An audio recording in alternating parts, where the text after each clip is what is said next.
ধৈর্য ধরে থাকো তাহলেই হবে। আমি আর ধৈর্য ধরতে পারছি না বানার বাল, এদিকে আবার ঘুর কেন? বাইরে যাও, দিয়ে পেয়ারা গাছের কোনো হ্যান্ডেল মেরে শুকা যাও।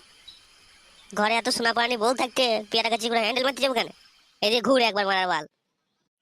চুপ করে শো তো, কানের গোয়াতে রাতে বেলা এত বক বক ভালো লাগে না।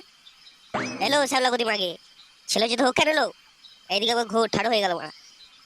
বললাম তো আজকে হবে না। হ্যাঁ বউ দেখ, মাথা নষ্ট করি না বানার বাল, রাগ ধরেছি কিন্তু এবার। তুমি যদি রাগ করো নিজে, আমি কি করতে পারি তা? অত বৈদ্য কেন এলো তুই? একবার হালকা করে দিলেই তো হয়ে যাবে। বললাম না আজকে হবে না।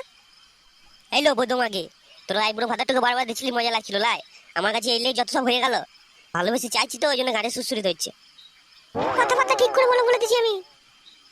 এলো, তোর সাথে কি ভালো করে কথা বলবো আমি? রাত হয়ে গেল, একবার করতে দিচ্ছি না, তুই কি বালের বউ আমার? তুমি কিরকম স্বামী তুমি বোঝো, বউয়ের দুঃখ কষ্ট বোঝো না। কি বালের দুঃখ কষ্ট হলো তোর? ভাতের কাছে শুবিয়ে যেতে আবার দুঃখ